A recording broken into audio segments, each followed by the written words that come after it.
Bueno, bienvenidos a todos y todas a este seminario web del Observatorio del Glaciar del Calla, Avances en la Hidrología Glaciar, que estamos desarrollando junto al grupo de trabajo sobre nieves y hielos de la UNESCO PH-ILAC, el grupo de trabajo hídrica de hidrogeomorfología de la cuenca andino-amazónica del PH-ILAC de la UNESCO, el grupo técnicas experimentales de hidrometría para América Latina, TELA, y el grupo científico AR3 de la OMM. Para empezar, vamos a tener unas palabras de bienvenida del señor Waldo Lavado, del CENAMI, y asesor del grupo de trabajo 3 de la OMM, y también coordinador del grupo de trabajo de hidrogeomorfología de la cuenca andino-amazónica de la UNESCO PH-LAC. Bienvenido, Waldo, ¿cómo está? Gracias, Camila. ¿Sí me escuchas, verdad? Sí, lo escuchamos Ok, bien. gracias. Bueno, en primer lugar, darle muchas gracias a los 70 participantes que tenemos hasta ahora sobre esta presentación del Observatorio del Quelcaya en Perú, pero también sobre avances en hidrología glaciar, que es un poco parte de todo el esquema que se trabaja en Sudamérica, sobre todo en esta parte en el grupo hídrica, porque hay que recordar que la cuenca amazónica incluye la parte glaciar también, sobre todo en los Andes suramericanos. Y en ese sentido, en estas presentaciones se va a tener, pues, qué es lo que se está avanzando en temas de hidrología glaciar, porque hay que entender que si bien es cierto en los seminarios siempre nos centramos en zonas con bastante, digamos, zonas llanas o zonas, la parte amazónica, pero es importante también saber qué es lo que pasa en la zona de glaciares, ¿no? Y eso es un poco lo que se ha querido plasmar en este seminario que se va a tener ahora.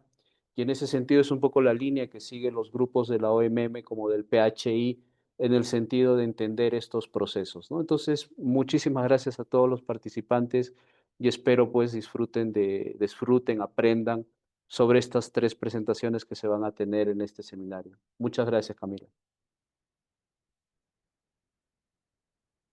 Waldo, y por acompañarnos como siempre. Y ahora, bueno, damos la bienvenida rápidamente a Lucas Domínguez, que va a ser nuestro moderador del día de hoy, el profesor adjunto de la Facultad de Ingeniería y Ciencias Hídricas de la Universidad Nacional del Litoral e investigador del CONICET Argentina. Bienvenido, Lucas, ¿cómo está? Hola, bueno, buenos días a todos. ¿Se me escucha bien? Sí, lo escuchamos perfecto. Bueno, gracias por la invitación y bienvenidos a todos los participantes. Hoy nos movemos a la zona de otro tipo de ambientes, como indicó Waldo, a la zona de glaciares del Quelcaya, en la parte sur de Perú, de los Andes, la parte sur de los Andes. Y vamos a tener tres ponencias sumamente interesantes de investigadores que ya hace tiempo vienen tratando la hidrología en este tipo de ambiente. De mi parte, como miembro del Grupo TELA, tratamos de incentivar este tipo de espacios para promover las investigaciones de distintas regiones y para buscar optimizaciones en las técnicas experimentales en hidrometría. Buscamos como grupo incentivar a los centros de investigación, los investigadores que forman parte de los mismos, a realizar exponencias para buscar mejoras en las mediciones hidrológicas que tenemos. Las ponencias de hoy van a estar dirigidas o orientadas a los glaciares y las va a realizar inicialmente el señor Wilson Suárez, quien es ingeniero agrícola de la Universidad Agraria Molina, realizó un máster y un doctorado en Ciencias del Agua dentro del medio ambiente continental. Ha realizado una serie de investigaciones en diferentes instituciones, entre las que se destacan el Banco Mundial, Naciones Unidas y diferentes ONGs. Trabaja con el grupo de trabajo de nieves y hielo del Programa Hidrológico Intergubernamental del FILAC de la UNESCO, y desempeña trabajos en grupos de investigación y desarrollo en el CENAMI de Perú. Es responsable de las investigaciones en ciencias hidrológicas de montaña y Antártida, y ha desarrollado e instalado una serie importante de estaciones meteorológicas en el Perú. Realiza continuamente publicaciones científicas orientadas a la hidrología de montaña y glaciología, ¿no? Posteriormente la va a dar el señor Oscar Vilca, también de la región del Puno, de Perú. Es un profesor, ingeniero en topografía y agrimensura de la Universidad Nacional del Altiplano. Ha realizado estudios de posgrados, de maestría, y en distintas partes del mundo, en Suiza, y también forma parte del equipo científico de la Universidad de Maine en Estados Unidos. Tiene una amplia experiencia en estudios de glaciares en Cordillera del Perú y ha realizado un sinnúmero de publicaciones científicas asociadas al mismo, ¿no? Por último, lo va a dar el ingeniero Reni Díaz Aguilar, es un ingeniero ambiental, también de la Universidad Agraria La Molina, del Perú. También es un ingeniero que ha trabajado sobre la adaptación del cambio climático y la gestión del riesgo hídrico. Ha trabajado con distintos modelos tipo numéricos y desarrolla como docente universitario e investigaciones expediciones y diagnósticos en glaciares en la cordillera del Carabayay y a Polobamba. Damos la bienvenida a el señor Wilson, que va a ser el primer expositor, e iniciamos con su exposición.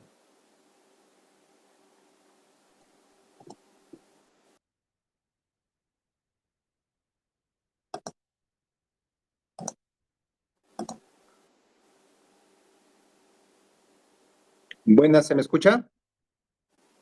Sí, sí, se Sí, escucha. ahora sí. Ya. No lo vemos nomás. No, no puedo habilitarle mi cámara, dice, porque me han muteado. A ver, déjeme. Ahora debería poder. Ahora sí, Perfecto, sí.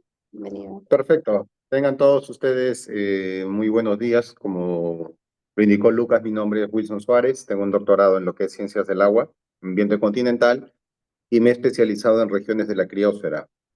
En esta ocasión vengo en representación del grupo de trabajos de nieve y hielo de la UNESCO, ¿de acuerdo? Es un grupo que, así como es uno de los diferentes grupos de trabajos que pertenecen al PH y LAC, que nos especializamos en las regiones de criósfera, básicamente en balance de masa glaciar, hidrología glaciar, climatología glaciar y, en resumen, todo de preferencia zonas que sean bajo los 0 grados centígrados, ¿de acuerdo? Y la presentación que voy a hacer el día de hoy, más que presentar el grupo, va a ser qué es lo que estamos trabajando nosotros en la región de Quelcaya, como Perú, ya que este es un evento más científico, entonces para que ustedes tengan una idea. Por favor, siguiente diapositiva.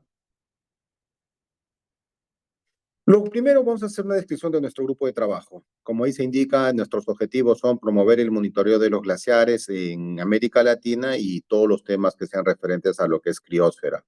Segundo es contribuir con la capacitación, consolidación y un momento, por favor, quiero esto. Y consolidación y vínculos de los equipos de trabajo, o sea, tener la comunicación entre los diferentes miembros para poder hacer actividades de forma conjunta. Y tercero, que es transferir y diseminar este conocimiento que es relativo al cambio climático, específicamente sobre la criósfera, y cuáles sus implicancias o cuál es su importancia cuando lo evaluamos respecto a los recursos hídricos. Siguiente. Aquí están los miembros, entonces si tenemos que hacer un resumen del grupo de trabajo, somos básicamente Sudamérica, con excepción de Paraguay y Uruguay. Bueno, se entiende que no tienen glaciares y a pesar de que Uruguay tiene un programa antártico fuerte. Actualmente el coordinador lo tiene Brasil, la coordinación lo tiene Brasil, es Rafael Ribeiro, es el coordinador del cual yo estoy representando el día de hoy. Y de la región de Norteamérica incluimos a México, que es Hugo Delgado, de la Universidad Nacional Autónoma de México. Y después cubrimos Argentina, Bolivia, Chile, Colombia, Ecuador, y al final estoy yo como Perú. Siguiente, por favor. Lo que les quería hablar hoy día de hoy es un poco sobre la situación de la criósfera en el Perú y de lo que es el glaciar Quelcaya, cómo se monitorean los glaciares en el Perú. Les voy a dar algunos datos que yo pienso que los pueden reforzar los colegas del INAIGEN, tanto Remy como Oscar, ya que utilizo como fuente su información. donde nosotros podemos ver que en el año 1962 contábamos con casi 2.400 kilómetros cuadrados de cobertura glaciar. Y para el año 2020, en base al último inventario glaciar, se cuenta con 1.050 kilómetros cuadrados de glaciares. Significa que hemos perdido más del 50% de los glaciares. ¿De acuerdo? Entonces, estamos hablando casi 50 años, un poco más de 50 años que hayas perdido el 50% es importante. Siguiente, por favor. Sí, por favor, la siguiente para no, esas letras chicas no ayudan. Nosotros tenemos en la actualidad, la anterior, por favor. Ya, ahí. Este gráfico solamente les quiero mostrar de que tenemos 28, que cuando se inició el inventario en el año 62 teníamos 20 cordilleras glaciares, pero en la actualidad tenemos 18. Las cordilleras de Volcánica y del Barroso ya no tienen glaciares, son cordilleras que se encuentran en el sur del Perú. No solamente es un tema del cambio climático, sino también su posición, las condiciones climáticas propias del sitio han hecho de que ya no tengan cobertura glaciar. Y si observamos las otras 18 cordilleras glaciares, la más importante que viene a ser la Cordillera Blanca, es donde se encuentra también el nevado más grande del Perú, el Huascarán, con 6.768 metros. Es la cordillera que menos ha perdido glaciares. Y por el otro lado tenemos las cordilleras como la Chila, Chota, Huanzo, que son en el sur del Perú, que son cordilleras que ya han perdido más del 95% de su cobertura glaciar. Son cordilleras que son cordilleras que están próximas a perder todas sus cumbres nevadas, todas sus cumbres que tienen cobertura de hielo. Y justo el Quelcaya se encuentra en el sur del Perú, pero es cosa aparte, el Quelcaya es un monstruo, como yo le digo en glaciología. Siguiente, por favor. Entonces, ¿qué es lo que nosotros hacemos como servicio meteorológico? Porque aparte de yo ser parte del grupo de trabajo de nieve y hielo, pertenezco al Servicio de Meteorología e Hidrología del Perú. Entonces, lo que nosotros hacemos es generar información para los científicos, para los tomadores de decisiones. Y aunque ustedes no sé qué tan informados estén, pero conseguir la información en las regiones de criósfera a nivel del campo de la hidrología y meteorología vienen a ser de las más caras del mundo.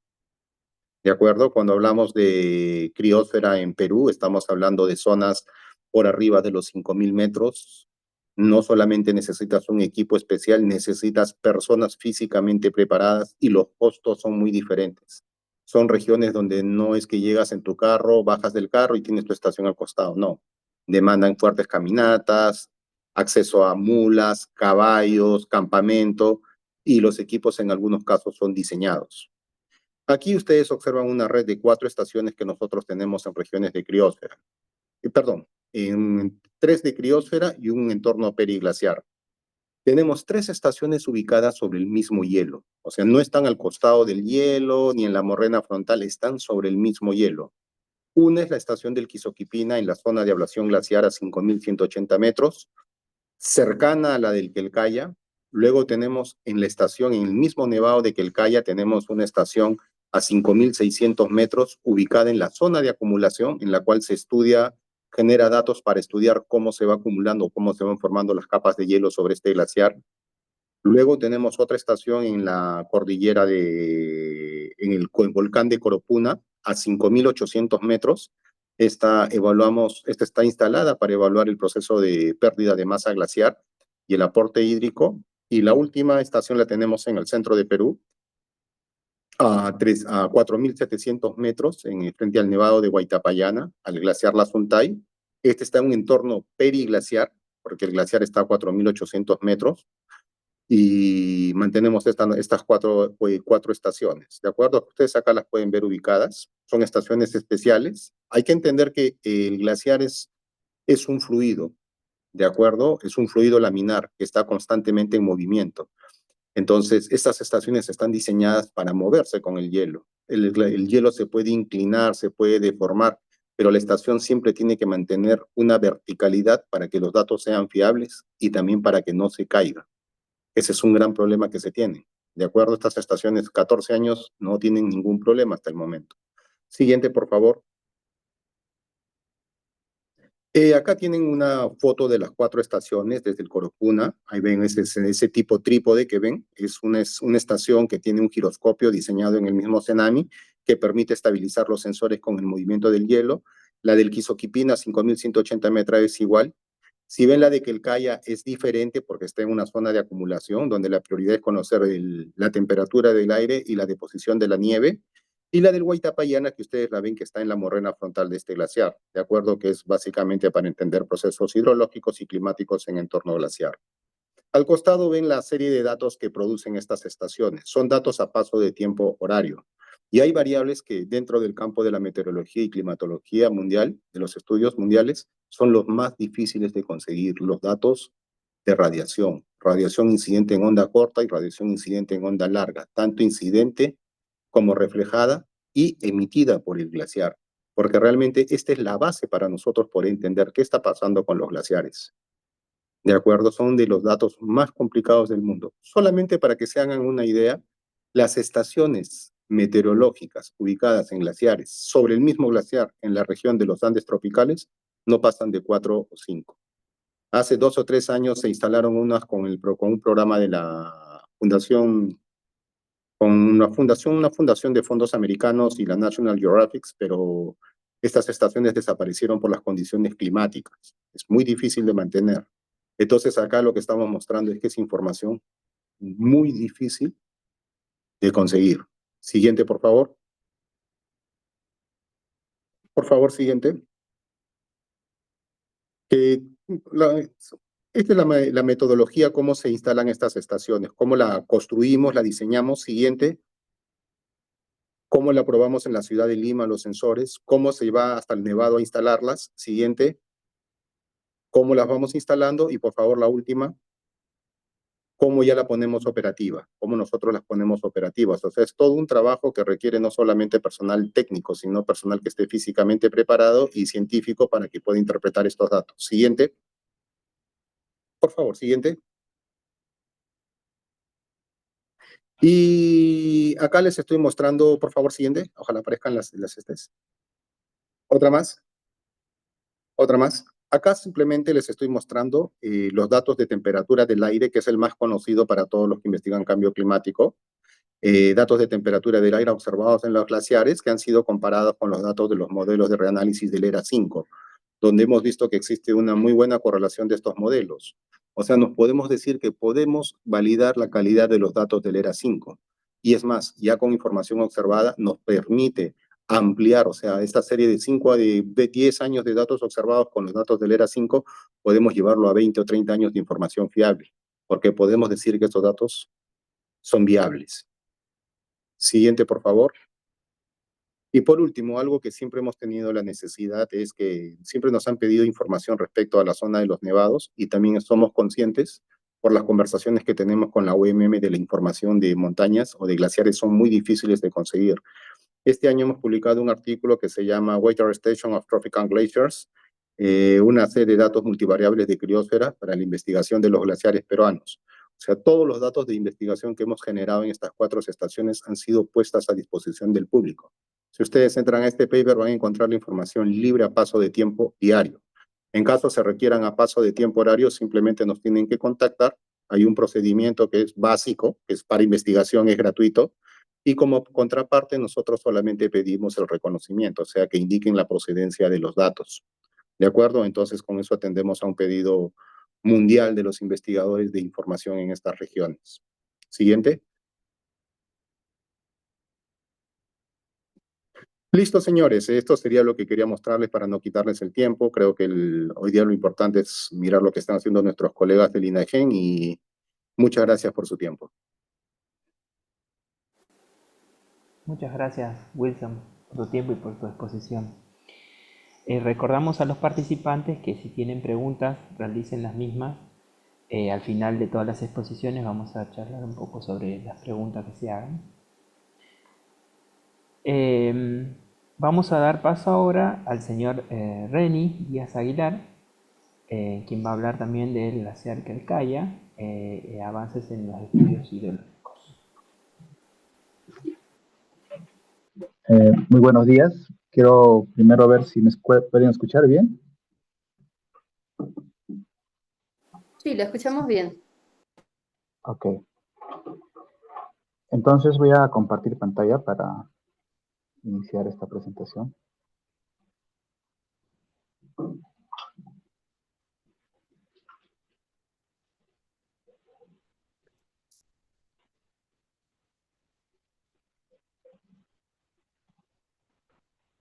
Ya. ¿Me confirman si pueden ver mi pantalla? Sí, se puede ver bien. Ya. Bien. En primer lugar, quiero agradecer la invitación a este grupo para poder un poco mostrar nuestros avances en la investigación que venimos realizando en torno también a los ecosistemas de montaña y los glaciares, ¿no? En esta oportunidad vamos a hablar, centrarnos en el glaciar Quelcaya, que es uno de los ámbitos en el que venimos estudiando en Neigén y que se encuentra en el sur del Perú, ¿no? Pero antes, nosotros somos el Instituto de Investigación en Glaciares y Ecosistemas de Montaña. Nosotros, como finalidad, tenemos que hacer investigación, pero en beneficio de las poblaciones que viven, sobre todo en los ecosistemas de montaña, ¿no? Que es, digamos, el fin de nuestras investigaciones. Tenemos algunas áreas de investigación en temas de glaciares, ¿no? Por ejemplo, en glaciares tenemos el tema de glaciares, lagunas, periglaciares y permafrost, también temas asociados a riesgo. En ecosistemas de montaña también tenemos los estudios de ecosistemas de montaña y sobre todo estos servicios ecosistémicos que se dan, ¿no? En los ecosistemas de montaña, ¿no? Como proyectos misionales tenemos cada año tenemos que sacar el inventario, tanto el Inventario Nacional de Glaciares como el Inventario Nacional de Bofedales, y ya se está trabajando para publicar los siguientes años ya los nuevos inventarios, ¿no? Tanto de glaciares como de bofedales, ¿no? Y bueno, para entrar un poco al tema del glaciar Quelcaya, el glaciar Quelcaya está ubicado en la cordillera sur del Perú, entre los departamentos de Cusco y Puno, aproximadamente a unas 5 horas desde las principales ciudades que serían Cusco o la ciudad de Juliaca, ¿no? Para llegar hasta el lugar, ¿no? Eh, ¿Por qué el glaciar Quelcaya, no? Entonces, el glaciar Quelcaya es uno de los glaciares más estudiados, ¿no? De los glaciares tropicales más estudiados en el Perú, ¿no? Se ha venido haciendo investigación desde los años 70, ¿no? Con uno de los primeros investigadores que es Lonnie Thompson. Y podemos ver que en los últimos años el glaciar, por su misma conformación, está atravesando un proceso de derretimiento demasiado acelerado, ¿no? Acá podemos ver algunas imágenes del 88, cómo se conformaba, y vemos cómo el 2024 vemos esta marca entre lo que es la zona de acumulación y la zona de ablación, ¿no? Que se va siendo cada vez más crítico, ¿no? Esta es una foto del año 1978, y pueden ver que acá se ve todavía una torre de hielo que aproximadamente debe tener entre sus 40 y 50 metros de altitud. Esta es una de las primeras expediciones que hace Lonnie Thompson en un campamento, ¿no? Justo en uno de los bofedales que estamos haciendo el monitoreo actualmente, ¿no? Y esta es la foto actual, ¿no? Entonces, acá la foto actual, y vemos que ya prácticamente no existe esta pared de hielo, ¿no? Y está muy, muy atrás, y como si pueden ver, está prácticamente apareciendo solamente una lengua pequeña, ¿no? Entonces, todas estas condiciones, de retroceso extremo de este glaciar hacen, crean la necesidad de poder y de hacer, estudios e investigaciones para comprender cuáles son los procesos, ¿no? Entonces, lo que estamos haciendo en el glaciar Quelcaya son diferentes investigaciones en el entorno de ecosistemas de montaña y su asociación con los glaciares, ¿no? Entonces, lo que buscamos es entender estas conexiones ecológicas entre el glaciar y los ecosistemas. Tenemos instalado transectos fijos que se vienen monitoreando cada cierto tiempo, ¿no? Para evaluar esta sucesión de la vegetación cuando ya el glaciar retrocede, ¿no? Entonces, para comprender cómo ocurre esta sucesión y qué es lo que seguramente nos espera cuando el glaciar ya no esté, ¿no? Otro punto clave de las conexiones ecológicas es, pues, justamente esta especie emblemática que es el pinzón glaciar, que es una especie que anida, una de las únicas especies en los Andes tropicales que anida en el hielo. Estamos hablando busca anidar solamente en las aberturas y cavernas de hielo, ¿no? Lo que buscamos acá es justamente también entender esta asociación a través de esta especie, porque esta especie, si bien es cierto, anida en el hielo, pero se alimenta del bofedal y utiliza el pajonal que crece, digamos, cuando el glaciar retrocede para crear su nido, ¿no? Entonces, lo que hemos estado haciendo también acá es comprender el funcionamiento de esta especie y hemos encontrado que en los nidos hay muchas semillas, entonces es una manera también de comprender cómo se puede dar esta dispersión de semillas para que cuando el glaciar retroceda, pues aparezcan los tipos de pajonales, ¿no? Entonces, esto es un trabajo que ya estamos por terminar y estamos también a punto de, digamos, terminar el artículo. Y acá solamente un dato es que vemos por qué esta especie escoge estos ámbitos del glaciar. Es porque en el glaciar, en la caverna de los glaciares, la temperatura pues prácticamente tiene un equilibrio, ¿no? Muy cercano a cero, ¿no? Sin embargo, fuera del glaciar, en la zona periglaciar y en la zona de bofedal, las temperaturas tienen mucha variación, incluso un día pueden variar incluso hasta 20 grados y esto definitivamente podría o imposibilita que estas especies puedan sobrevivir, subsistir en estas condiciones, ¿no? Por eso es que escogen digamos, estas cavidades de los glaciares, ¿no? Otro tema que estamos abordando en este observatorio glaciar de Quelcaya son las conexiones ecohidrológicas, ¿no?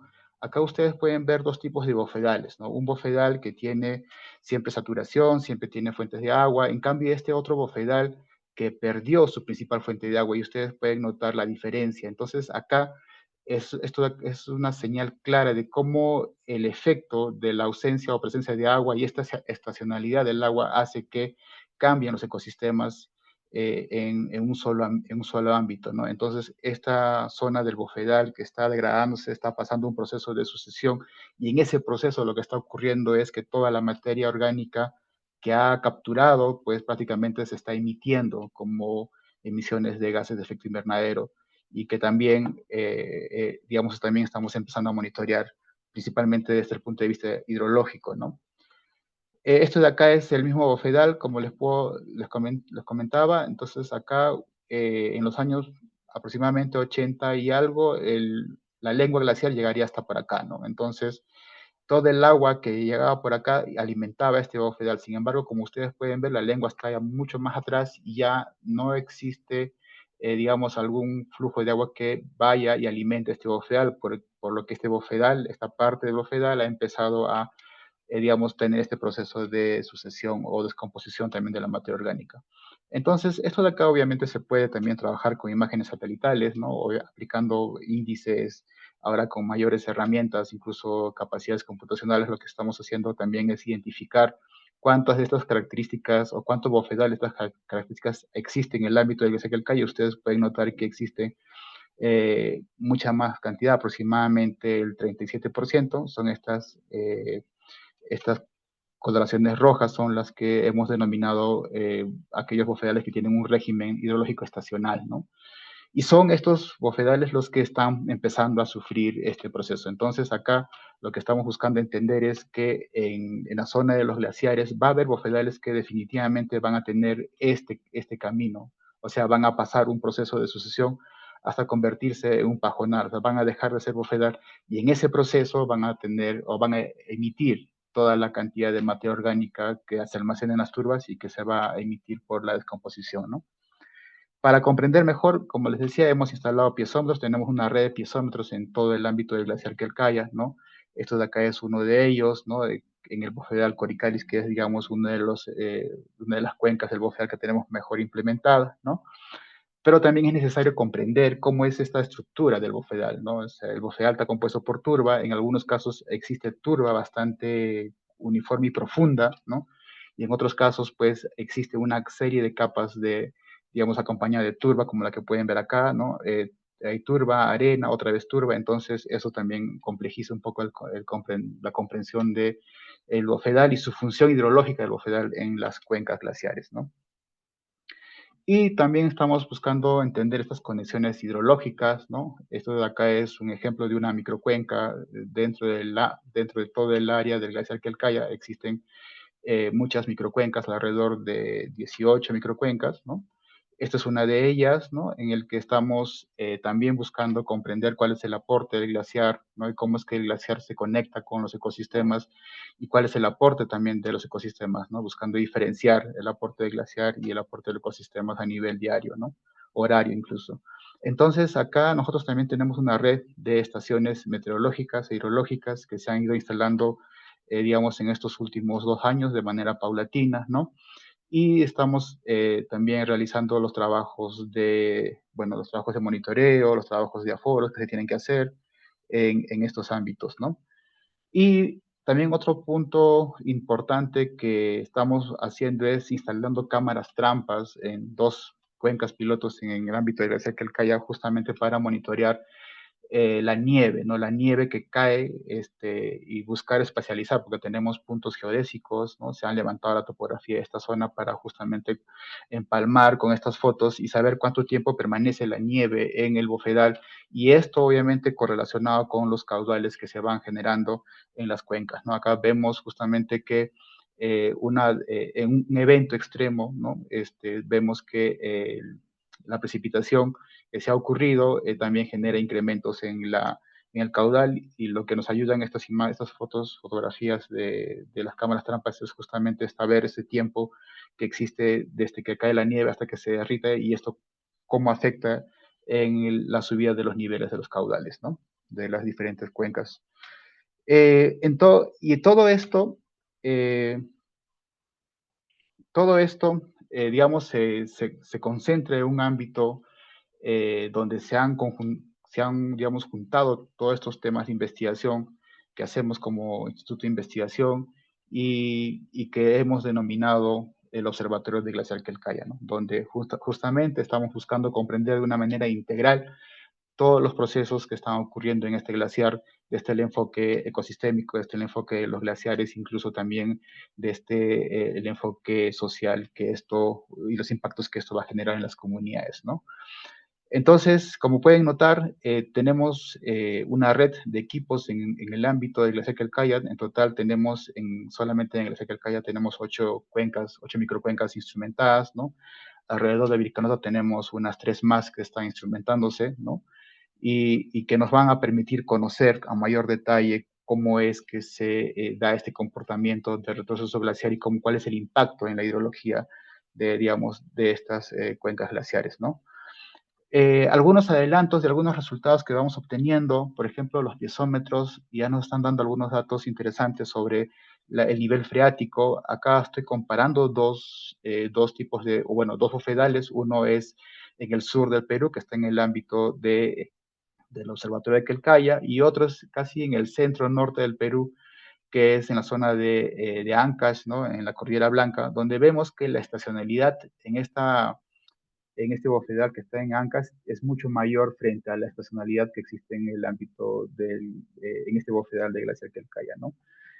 Y esta estacionalidad está muy relacionada con justamente los procesos de sucesión que están pasando en los bofedales, ¿no? En muchos casos los bofedales que tienen mayor estacionalidad están pasando, como les decía, digamos, a convertirse en pajonales, ¿no? En muchos de los bofedales, ¿no? Otros datos importantes que también estamos generando, tenemos información de humedad del suelo y temperatura también a diferentes profundidades del suelo, y también nos indican algunos datos interesantes que, por ejemplo, los bofedales que están más degradados tienen siempre una menor humedad, ¿no?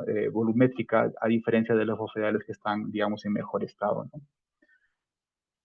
Y bueno, para cerrar de repente este tema, nosotros también ya con algunos datos que vamos coleccionando, hemos también estado explorando con algunos modelos hidrológicos, sobre todo esta herramienta que es el GL, que es una herramienta, un módulo glaciar que está involucrada, que se ha incluido en el modelo SWAT, ¿no?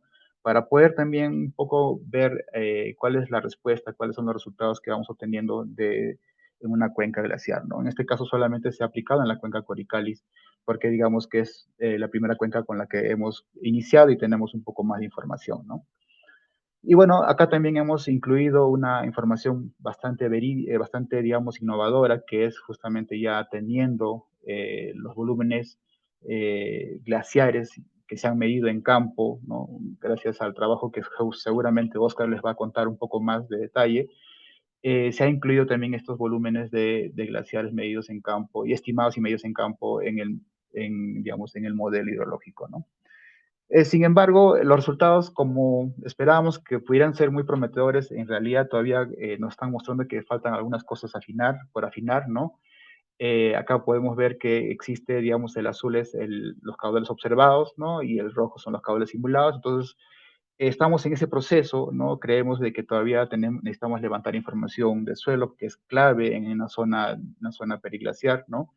Hay muchas morrenas, hay mucho suelo también, digamos, que puede estar, digamos, jugando un papel importante a esta escala de cuenca, ¿no? De repente una escala mayor, estas variables podrían minimizarse el efecto, pero sin embargo estamos trabajando a una escala muy pequeña, a una escala de cuencas glaciares, y acá es donde estos factores ambientales empiezan a jugar un rol mucho más importante, y por eso es que de repente este modelo todavía nos está dando algunos datos que estamos en proceso justamente de ver cómo ajustamos, ¿no? Entonces, una de los resultados interesantes del modelo que aplica este módulo del SWAT, el GL, ¿no? Que es para el módulo glaciar, vemos que cuando comparamos los resultados digamos, de la simulación de los caudales obedece mucho también a las temperaturas, ¿no? Obviamente porque existe este factor de la temperatura del grado día que el modelo considera para considerar también cuánto de agua se derrite, y esto es lo que vemos en las gráficas, ¿no? Que tiene una correlación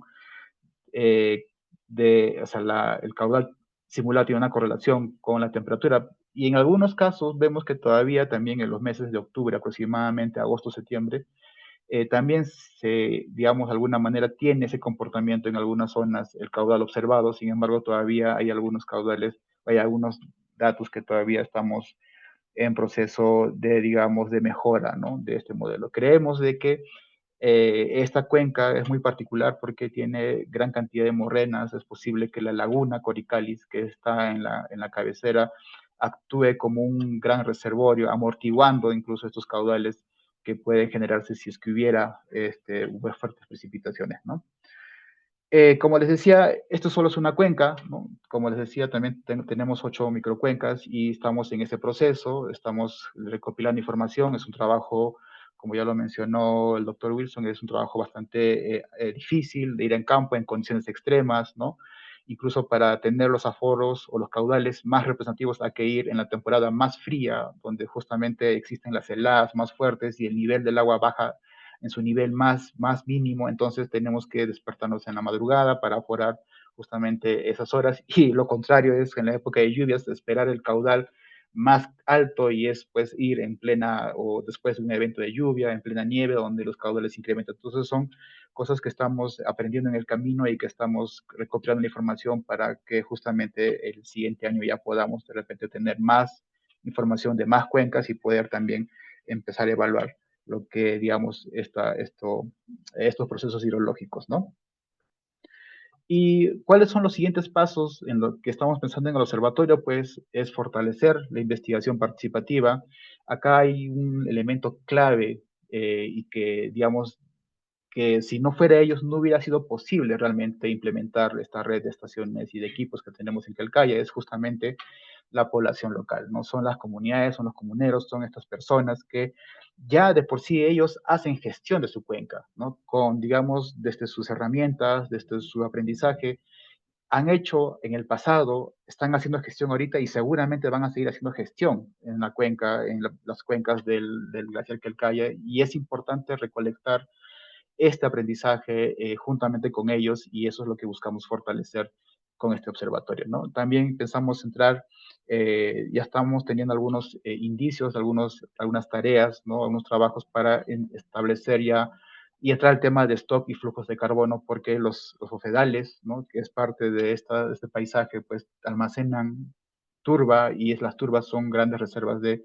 carbonos que, sin embargo, como les mostré en las imágenes, al perder su principal fuente de agua, entonces empiezan a descomponerse. Entonces acá hay una pérdida digamos, de carbono que se está emitiendo a la atmósfera, y es importante también saber cuánto es la capacidad de almacenamiento de carbono de los bofedales.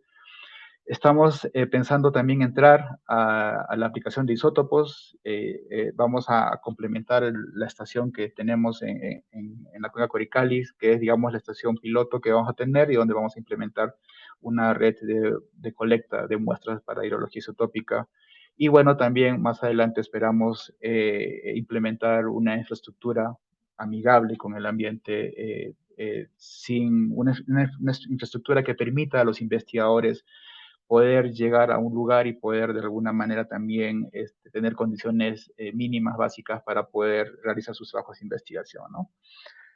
Entonces, yo quería terminar con una frase, ¿no? El que el CAIA, como lo conocen, es un laboratorio natural para la ciencia y la humanidad, y eso es lo que creemos nosotros en INAIGEN, ¿no? Y eso es lo que quería compartir. Muchas gracias. Muchas gracias, Reni, por tu presentación. Gran labor que están haciendo ahí. Vamos a pasar con la siguiente presentación. Luego vamos a hablar sobre las preguntas. La va a dar el señor Oscar Vilca. Adelante, Oscar.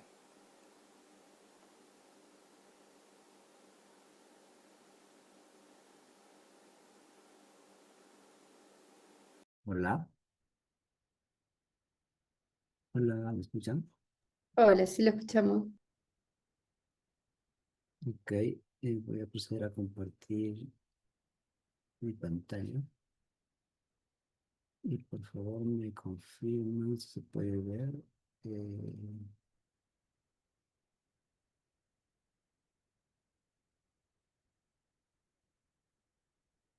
hola. Hola, sí, ahí lo estamos viendo en modo de presentación. Sí, todo bien con la pantalla. Sí, Sí. Ok. Sí, bueno, hoy vamos a ser respetuosos con el tiempo que se nos asigna. Buenos días, ante todo. Primero, agradecer la invitación a estos espacios que sí nos ayudan a dar alcances y también a poder difundir nuestros trabajos, de hecho, que estamos realizando. Como bien indica el título, aquí básicamente estamos presentando avances en relación a los diversos trabajos que realizamos desde, en este caso, desde el INAIGEM, y que ya dado el tiempo de intervención en la zona, creemos que es importante también compartir estos trabajos. Como bien también lo ha mencionado la Reni, eh, no voy a redundar en algunos aspectos, sin embargo, me tomo quizás la libertad de hacer algunas acotaciones que creo que podrían fortalecer esta presentación. Quilcaya, para los que quizás no están familiarizados de todo, se encuentra en el Perú, en la región, digamos, más al sur, cercano a lo que conocemos el altiplano y también cercano o con influencia hacia la selva amazónica. Entonces, este lugar que ha sido un ícono para el estudio de los glaciares tropicales en el planeta y que sigue siendo, de hecho, tiene algunas características muy particulares que en sí yo creo que permiten y también nos dan indicios, alcance de que aquí hay un laboratorio, como bien lo ha mencionado Abel. Como podemos aquí ver en el recuadro en amarillo, básicamente nos vamos a centrar en el análisis de este casquete de hielo. De hecho, es un casquete atípico para los glaciares tropicales, que forma parte de un conjunto además que viene a ser la cordillera Vilcanota. Em, a manera de preámbulo del Quilcaya, pensamos que después de la última o de la pequeña edad de hielo, tenía una extensión, digamos, como podemos ver en coloración azul, vasta, que agrupaba a un conjunto de nevados que hoy conocemos y los vemos aislados en el territorio. Entonces, también debemos entender que ya desde el punto de vista de retroceso, si nos referimos solamente a la pequeña edad de hielo, este fragmento de lo que hoy conocemos como Pelcayam, en algún momento tuvo extensiones, digamos, muchísimo más importantes y de mayor dimensión que abarcaban a ellos, ¿no? Y todo esto, como conocemos los que estudiamos glaciares, se evidencian en señales que se encuentran en el terreno, básicamente en formas de las morrenas o también en la disposición de rocas, en las estrías que dejan la rayadura, digamos, de la huella de hielo sobre la roca, ¿no? Básicamente, entonces, ahora lo que vamos a centrarnos es en este gran fragmento que quedó y que hoy conocemos como Kelkay.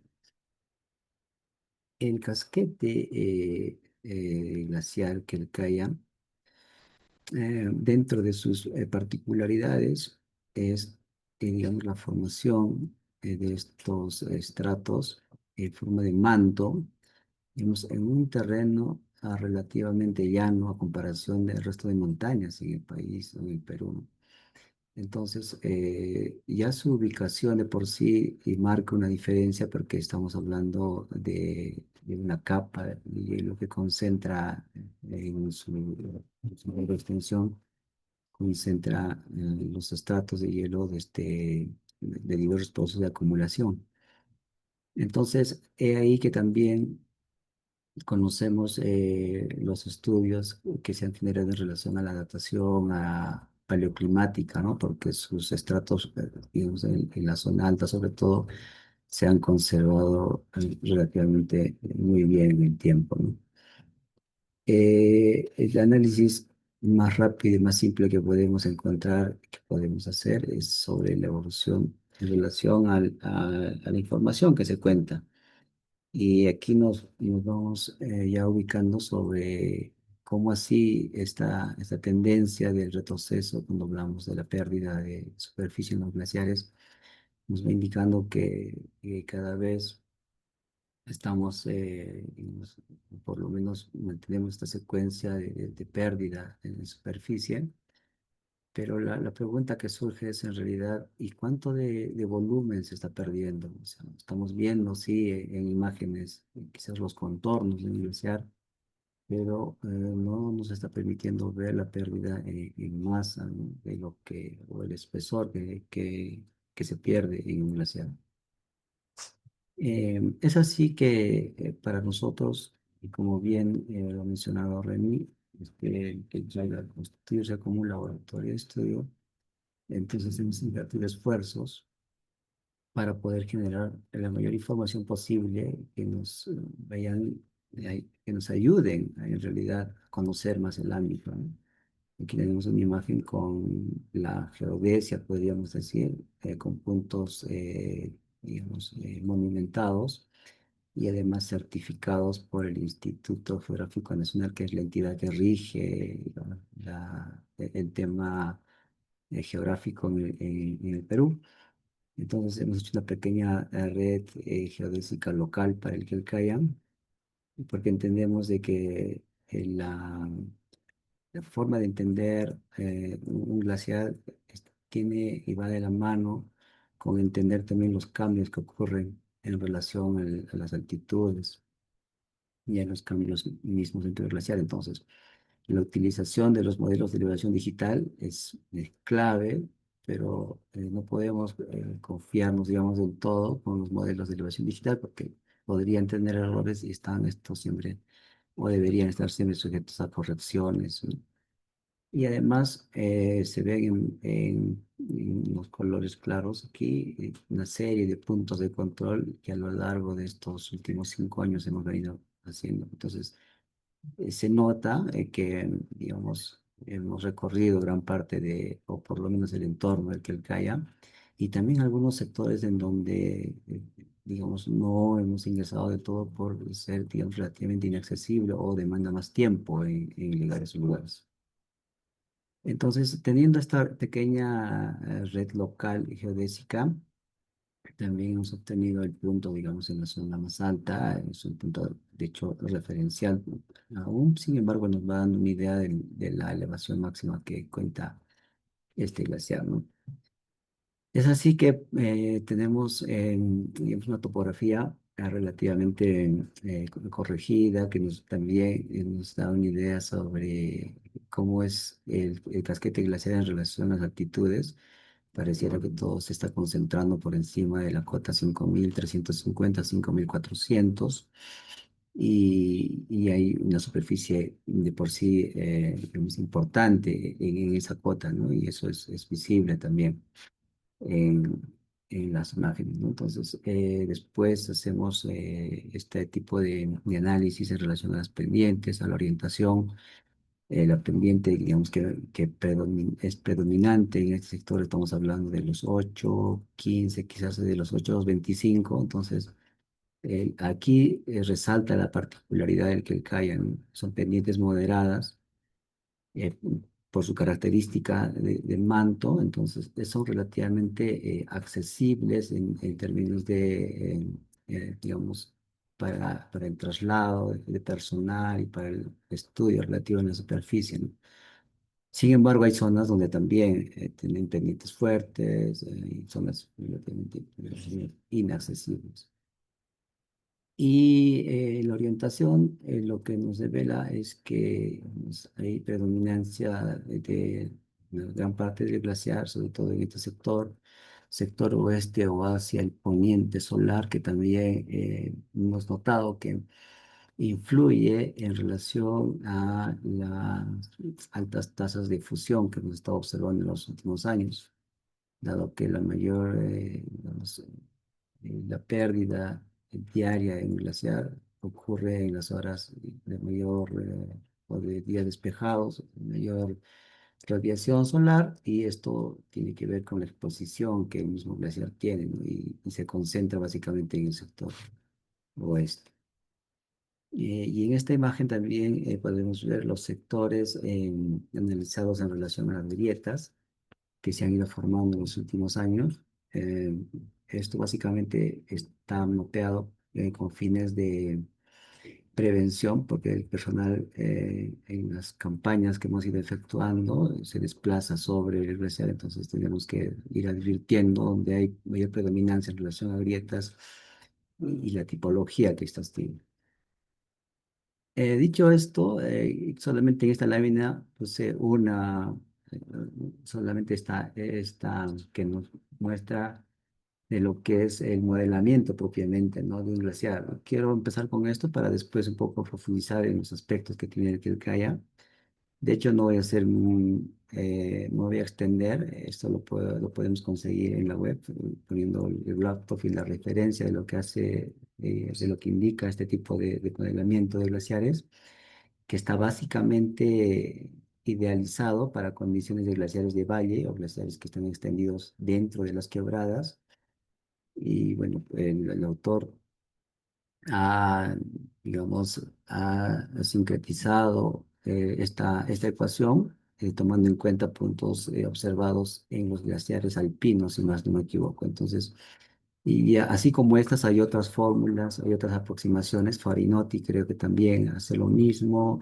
Hay modelos físicos, modelos teóricos que todos apuntan un poco a esta, o a responder esta pregunta, este interrogante en relación a los espesores del volumen glaciar, ¿no? Entonces, el GlavTop es muy accesible. De hecho, es posible ahora utilizarlo en diferentes lenguajes de programación, y básicamente los insumos o sea, los datos de entrada, los inputs que nos pide estos modelos, tiene que ver con las líneas de flujo, con el contorno delimitado de un glaciar, y también con un modelo de elevación digital, ¿no? Entonces, la combinación de estos datos va a hacer que el modelo haga los procesos para ir arrojando resultados que vamos a ver más adelante. Entonces, aquí yo creo que sí es importante señalar que de todo lo podemos hacer, podemos conseguir un buen DEM. De hecho, hoy hay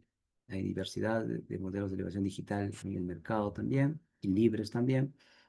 También podemos hacer estas líneas, el ejercicio de delimitación, Y yo creo que el trabajo complicado en esta parte tiene que ver con esta delimitación, digamos, de los glaciares dentro de un gran casquete, ¿no? Entonces, aquí sí vale la pena mencionar que no son, digamos, las unidades glaciares que maneja el inventario de glaciares del Perú, dado que en algunos casos hemos notado eh, y que esto influye en el tema de los resultados del modelo.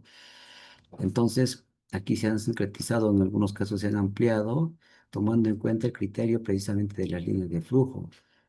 Y también otro aspecto importante, creo, aquí mencionar es que las líneas de flujo sobre un glaciar no son las líneas de drenaje que conocemos en las cuencas a nivel hidrológico, ¿no? Que pueden coincidir en algunos casos, sí, pero no siempre, dado que la dinámica en relación al flujo de un glaciar tiene un comportamiento particular en relación a las pendientes propiamente del terreno. Si estamos hablando de pendientes moderadas, entonces hay una complejidad adicional, además que en el Quilcaya, por su forma además, se evidencian flujos radiales. Eso quiere decir que los flujos de la zona más alta, por ejemplo, pueden ir en diferentes direcciones, haciendo la tarea más compleja para el tema de la delimitación propiamente y de estas unidades glaciares, ¿no?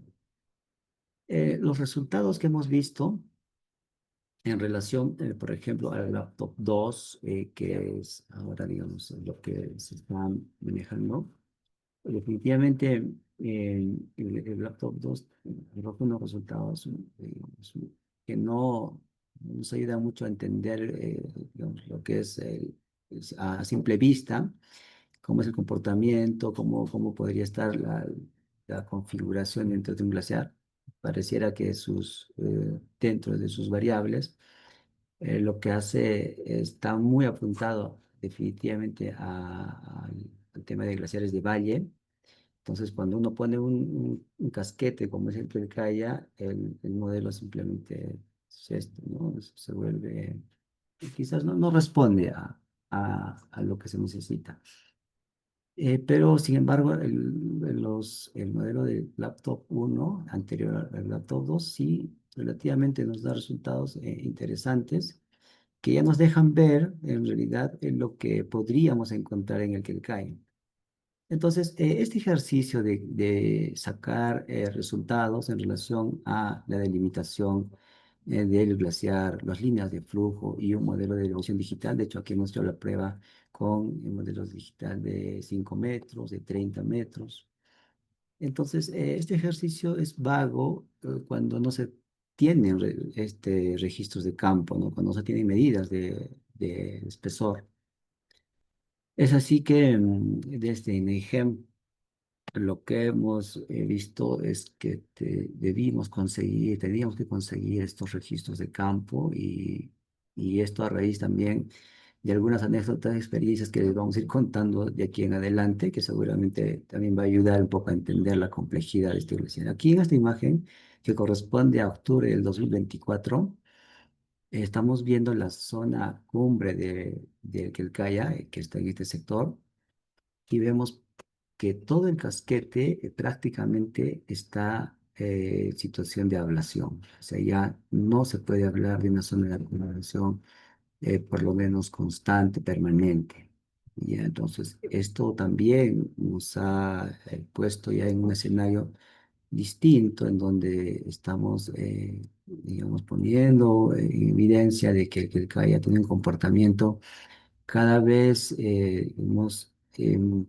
con, con una fusión o una pérdida de masa muy fuerte.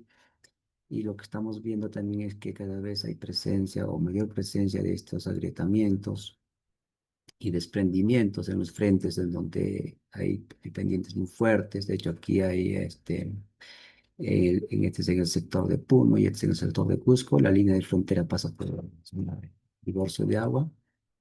Entonces, ya de por sí esta imagen nos va mostrando que el tratar de simplificar esto mediante modelos, el espesor de glaciar es muy complejo y tratándose de que el CAIA es más complejo aún porque podemos ver aquí frentes muy delgados en bisel y frentes que están prácticamente en cascada, en acantilados, el manto propiamente dicho en la zona de la cumbre, ¿no? Además, el Quelcaya en estos últimos 5 años también está pasando por este proceso, ¿no?, de fusión acelerada, de fusión intensa, y como en la mayoría de los glaciares tropicales. Y aquí podemos ver que las grietas y también la formación de penitentes cada vez digamos, se ve con mayor frecuencia, ¿no? Esto tiene una connotación hidrológica seguramente porque todo el agua que discurre finalmente va a parar en la parte baja de las cuencas, y de algún modo esto nos va a indicar también, ¿no?, de que eh, las, por lo menos los caudales altos en relación al entorno del que haya se están dando quizás fuera de la temporada, digamos, de precipitación, ¿no? Principalmente en los meses de octubre y noviembre, ¿no?, donde hay días despejados, los días con mayor radiación. Entonces, la fusión que ocasiona esto es, digamos, estamos notando que es una fusión inusual para los últimos años, ¿no? Y también podemos ver esta presencia de penitentes, que es una característica típica de los glaciares en el norte, centro de Chile, ¿no?, que es condiciones secas básicamente, o condiciones muy secas, extremadamente secas, que también y aquí se tiene que evaluar también el sector de sublimación, ¿no?, cómo se está dando la pérdida por sublimación. Otro aspecto también que complica el modelamiento de un glaciar de este tipo, que hay frentes que están en contacto con lagunas en formación. Entonces son frentes verticales con cortes de este tipo, ¿no?, que pueden ser en el caso de 20 metros, pero también hemos visto frentes con 50 metros. Entonces no hay uniformidad. Entonces los modelos normalmente lo que hacen es tomar la cota baja y la cota menor, la cota mayor, agarran la línea de flujo y empiezan a hacer un análisis geométrico, ¿no? Entonces es quizás lo que debemos tener en cuenta, que los modelos no siempre, en este caso sobre todo en el que el haya, no siempre se aproximan. En relación ahora a estos, digamos, las características dentro del Quelcaya, se ha visto ya la formación o la presencia cada vez mayor de cavernas, y dentro de las cavernas es posible, bueno, eso siempre, ¿no?, teniendo el cuidado, la seguridad de poder ingresar a estos, porque muchos de las cavernas son lugares frágiles, de alto riesgo además, porque estamos hablando sobre un contexto de glaciares en situación de fusión extrema, por lo tanto también de inestabilidad. Entonces, en cambio hay otros lugares en donde relativamente hay un espesor importante, digamos, hay condiciones, y se pueden hacer estas imágenes, ¿no? Donde también es posible aprovechar y ver desde abajo cómo y cuando nos referimos a líneas de flujo, a qué estamos refiriéndonos, ¿no? Estas estrías o la rayadura que vemos en el glaciar pendiente abajo, ¿no? Lo que nos ayuda a discretizar.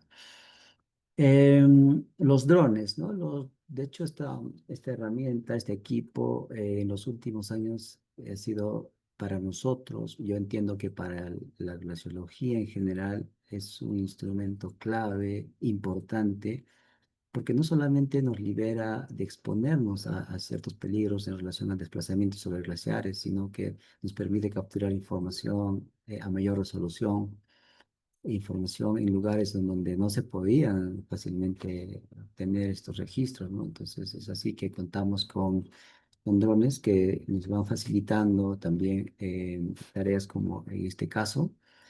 Por ejemplo, hemos hablado sobre uno de los glaciares y que tiene esta característica, ¿no? Prácticamente estamos viendo aquí todo el tema de grietas, cribaces, que vendría a ser una característica, digamos, de los glaciares en el sector de Puno, que también nos deja ver la complejidad de lo que un modelo no podría representar. Entonces, en distancias muy cortas, altitudes, digamos, la diferencia de elevación también considerable. Eh, Además que no son zonas que están sujetas a constantes desprendimientos y caídas. Estamos cada vez viendo mayor recurrencia también en relación a este tipo de caídas, ¿no? Y cuando hay una laguna, perdón, cuando hay una laguna en la zona baja, para nosotros, digamos, es importante atender este asunto en relación a prevención, ¿no? Porque es posible que el desprendimiento de estos bloques pueden ocasionar los desbordes también de las lagunas, afectando a las poblaciones que se sitúan abajo, ¿no? Entonces, esa ha sido, digamos, la principal ventaja en relación digamos, a la generación de información con drones. Otro aspecto importante, y esto sí vale la pena darle énfasis, es a estos trabajos de colaboración, en este caso con la Universidad de Maine. En Maine, desde el año 2018 hasta el año 2024, viene haciendo diversos estudios sobre el Quelcaya, y en el año 2022 se concretó digamos, esta actividad en relación a la perforación y a la extracción de núcleos de hielo, ¿no? Para, digamos, ir, entre comillas, salvando, resguardando esta información paleoclimática que se encuentra atrapada en el hielo, ¿no? Aquí había, de hecho, estamos todo el equipo, muchos retos para este trabajo, porque el punto de extracción de estos testigos de hielo debía cumplir algunas condiciones, ya que el que caiga de por sí está en constante cambio, y el espesor y en las zonas profundas sobre todo, se habían se estima de que en las zonas profundas del glaciar probablemente se estén formando como bolsones de agua a raíz del derretimiento en la superficie, y estos podrían estar contaminando las muestras en los diferentes estratos de hielo. Entonces, una condición era, como se puede ver aquí en el radargrama, era ubicar una zona en donde no se ubique dentro de un pozo, digamos. Aquí se puede ver la profundidad entre el hielo y el lecho de roca. Entonces se escogió este punto porque, vamos a terminarlo en términos simples, ¿no? Es como la pequeña cima de una roca donde no hay probabilidad de que se impose el agua. Entonces es ahí donde tenía que hacer la perforación. Entonces, el equipo de INAIGEN tenía la misión de encontrar ese punto, y para eso se hace lo que vemos al costado, un barrido en la zona muy cercana a la cumbre. De hecho, aquí está, creo, la zona de la cumbre. Hacemos barridos de este tipo, con cruces, aquí también, y aquí tenemos la ubicación de la estación meteorológica que Wilson ha mencionado. Entonces, en este ejercicio encontramos un punto que tenía estas condiciones, y nosotros emitimos el primer dato donde aquí se podía encontrar hasta 100, bueno, aquí indica 150 en este radiograma, pero aquí hay un tema de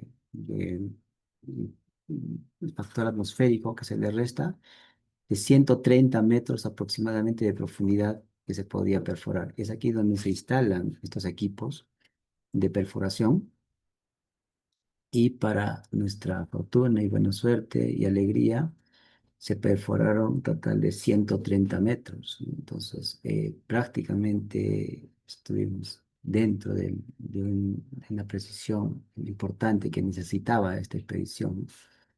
Estos testigos de hielo también han mostrado cómo se va prácticamente conformando los estratos en la zona alta del glaciar, cómo estos en la superficie están siendo, digamos, relativamente contaminados con el derretimiento superficial, pero que todavía después de los 50 metros aproximadamente de profundidad se mantiene o existe todavía el hielo, digamos, el compacto, que podríamos decir está libre de contaminación. Entonces, estas actividades con Maine, al financiar parte de la logística, que en sí, ya lo han mencionado también, es lo más complejo para el estudio de glaciares, también ha dado paso para que podamos hacer no solamente mediciones en ese lugar de intervención, sino en otros sectores del que cae, y es así como hemos encontrado Por ejemplo, hasta ahora el registro más profundo del Caya que podría estar alrededor de 195 o 200 metros.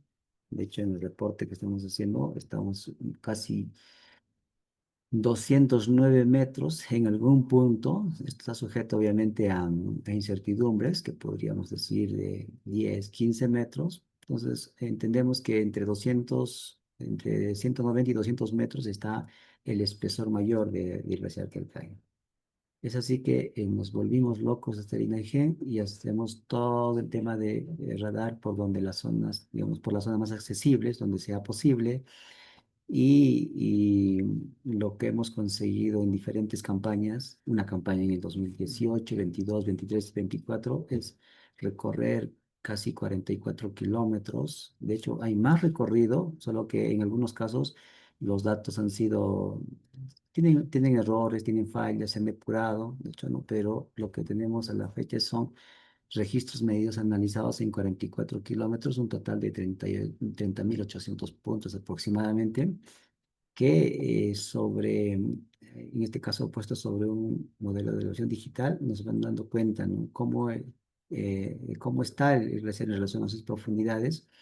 Vemos que en las zonas del frente, efectivamente, estamos viendo espesores de 10 metros, aproximadamente aquí vamos a ver 50, 60 metros, y que en algunas zonas, por ejemplo, entre 150 y 180 metros, se van concentrando entre las zonas altas, zonas de cumbre, ¿no? Y efectivamente condice con lo que más o menos nos han ido mostrando los resultados de los modelos. Entonces, la importancia, y yo creo que, y la relevancia, además de tener datos de campo medidos, es quizás lo que le da digamos, el insumo que se necesita, ¿no? Para hacer la calibración, quizás el ajuste de estos modelos. Y en esta imagen podemos ver los diferentes resultados de los laptops y sobre los resultados medidos, ¿no? Entonces, evidentemente no va a haber una concordancia, porque representar un espesor sobre un terreno, sobre la topografía del lecho basal, es complejo, pero sí nos da una idea de qué modelo, qué aproximación, digamos, tenemos en relación a los medidos. Y aquí podemos ir descartando que el Laptop 2 definitivamente crea un ruido que no está adecuado para este tipo de glaciares.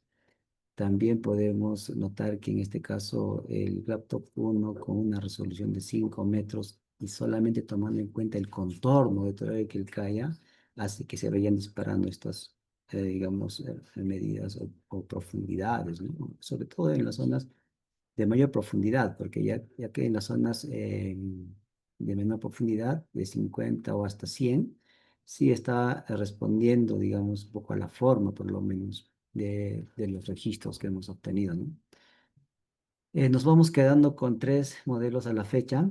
Como les mencioné al inicio, este es un avance y de los cuales vamos viendo que hay una correspondencia interesante entre el color verde y rojo, que vendría a ser el laptop 1 de 30 metros, con división, o sea, con la subdivisión integrada dentro del Quelcaya, ¿no? Por eso que al inicio les mencionaba que era importante poder discretizar mediante las líneas de flujo los polígonos que corresponderían a un glaciar. Y esto en realidad es una tarea digamos, más compleja de lo que se cree, porque al estar todo junto y todo unido, decir por dónde es el límite y por dónde no es quizás una de las tareas más complicadas. Y por otro lado, hemos hecho esto ya en colaboración con el grupo de José Úbeda y Ramón Pelitero, em, y que prácticamente también han sido parte de una de las campañas en el año 2023, Crio Perú, a través del proyecto Crio Perú. Entonces, se ha hecho una modificación al laptop 1, tomando en cuenta algunas consideraciones, o sea, saliéndonos del esquema de un glaciar de valle, digamos, tratando de eliminar algunas variables que se ajustaban a glaciares de valle propiamente, y lo que obtenemos es un ajuste relativamente interesante. Aquí lo que necesitamos seguramente posterior es el análisis estadístico, porque tenemos que hacer un análisis estadístico de errores, que eso está pendiente.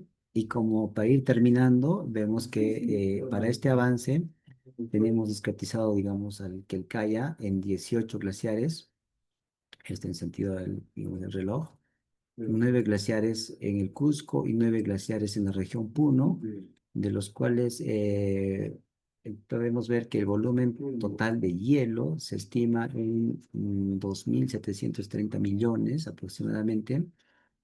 Esto, simplificando procesos obviamente en este avance, simplemente asumiendo que el hielo tiene una densidad de 0,82, parece. eh, lo traducimos a agua que podría estar en un valor de 2.239 millones de metros cúbicos, ¿no? Ya nos va dando una idea de la cantidad de agua. Este es un lago inmenso ubicado en la cumbre de una montaña.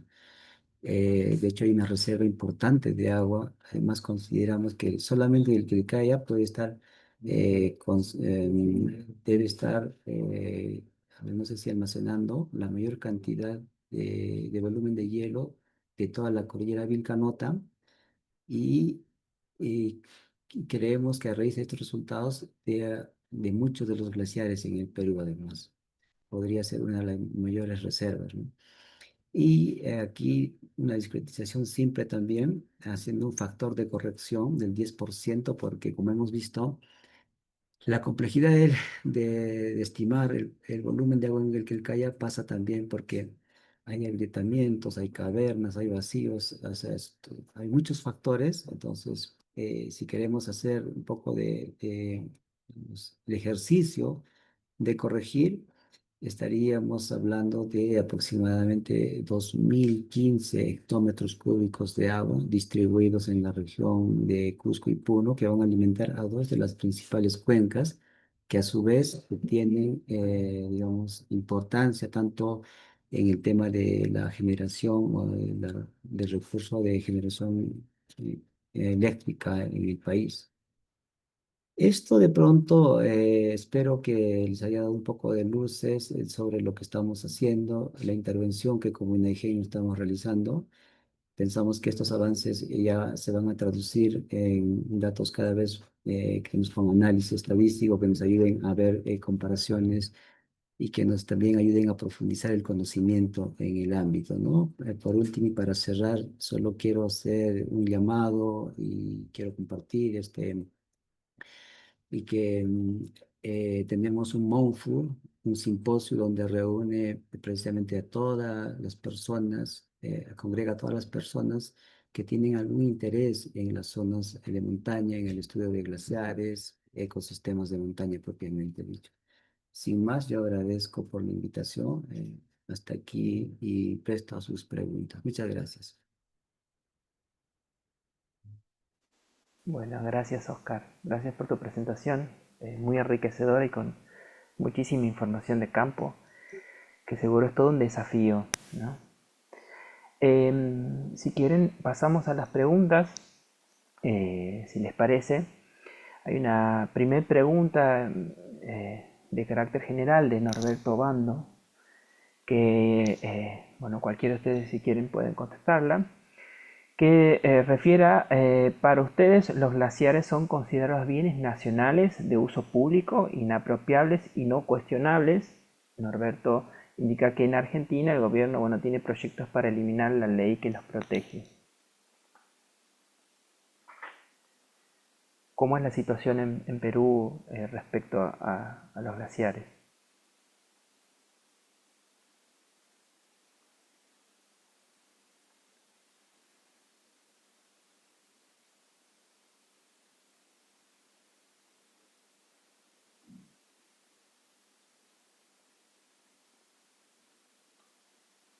No sé si Reni puede referirse a los mismos. Hola. Hola Oscar, sí, sí. Sí, y a ver si me permiten de repente ahí. Bueno, en el Perú tenemos una ley de aguas, todavía no tenemos ley de glaciares propiamente. Entonces, hay de por sí creo tenemos algunas dificultades porque estamos en estos últimos tiempos encontrándonos con aspectos relacionados a la minería o a la extracción de minerales en zonas altas, en cabeceras de montaña. Entonces, pensamos de que a diferencia de Chile o Argentina, aquí en el Perú no se ha avanzado mucho en el tema de legislación para la protección propiamente de estas zonas glaciares, ¿no?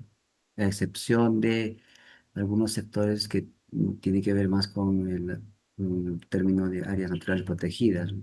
Condiciones de parque nacional, pero en general la mayoría de los glaciares no están en esa condición.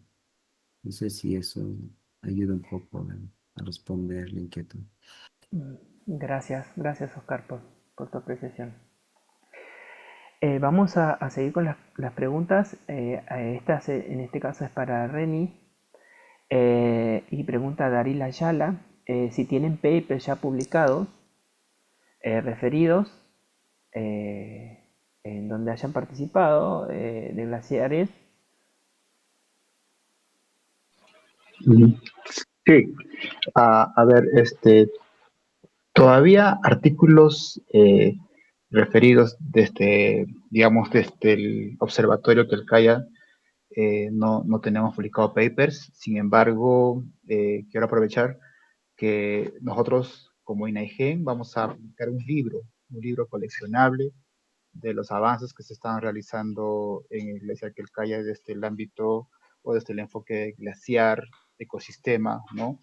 Y que va a ser presentado justamente en el simposio que anunció Oscar, que es el Simposio Internacional de Glaciares y Ecosistemas de Montaña en octubre en Cusco de este año, que también están invitados, y ahí vamos a hacer el lanzamiento de este libro, que va a ser un libro de colección de Glaciar Quelcaya. Bueno, gracias, Sí, gracias Reni. ahí, si me permiten, Sí, sí, sí, sí, adelante. sí, solamente para agregar todos los resultados que hemos mostrado ahora dan precisamente, como su nombre lo dice, son avances que pretenden estos aterrizar en publicaciones. Entonces, de pronto estamos en esta etapa todavía de análisis y entendemos de que el próximo año estos van a aterrizar en publicaciones científicas, ¿no? Bueno, gracias Oscar.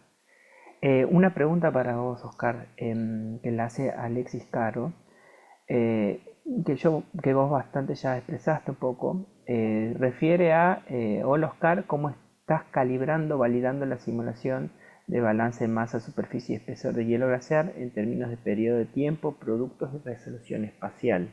No sé si quieres ahondar un poco más en lo que indicaste, Oscar. Sí, sí. Em, Básicamente, bueno, en la presentación, lo que estamos haciendo es resultar los registros de datos que hemos obtenido en este casquete y estos compararlos con los resultados que nos van arrojando estos modelos, como es el Laptop 1. En relación al balance de masa propiamente, eh, pasa por lo mismo, ¿no? Por entender un poco que la particularidad que tiene el Vilcaya, o sea, estamos delimitando un aproximado de 18 glaciares dentro del casquete.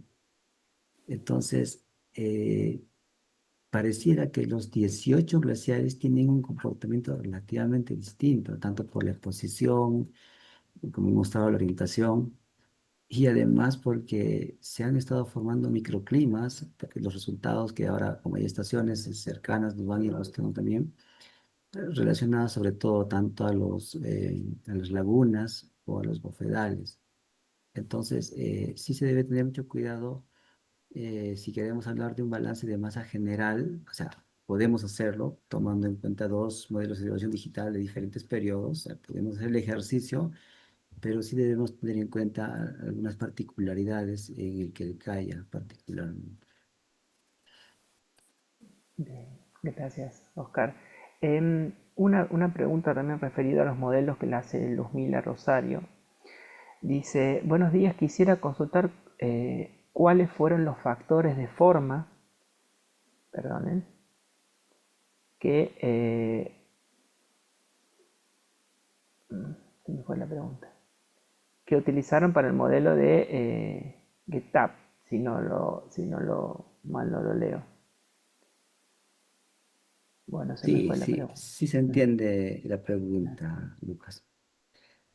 Sí, lo que pasa es que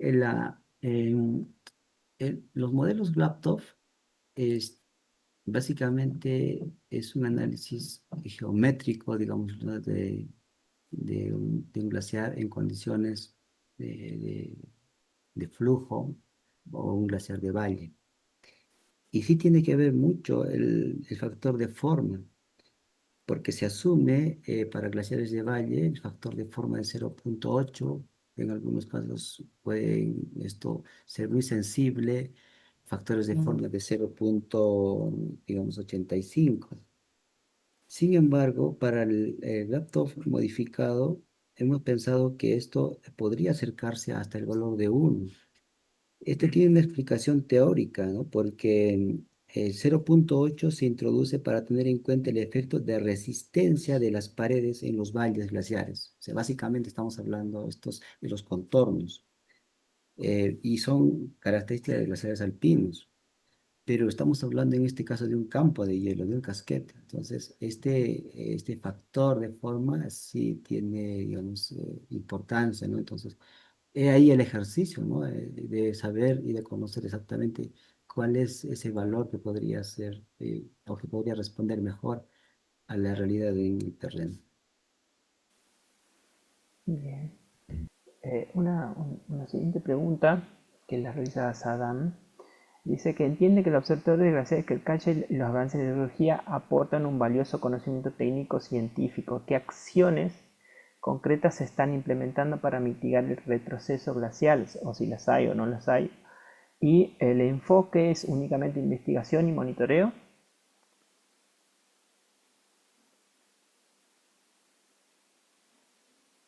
No sé si hay algunas acciones.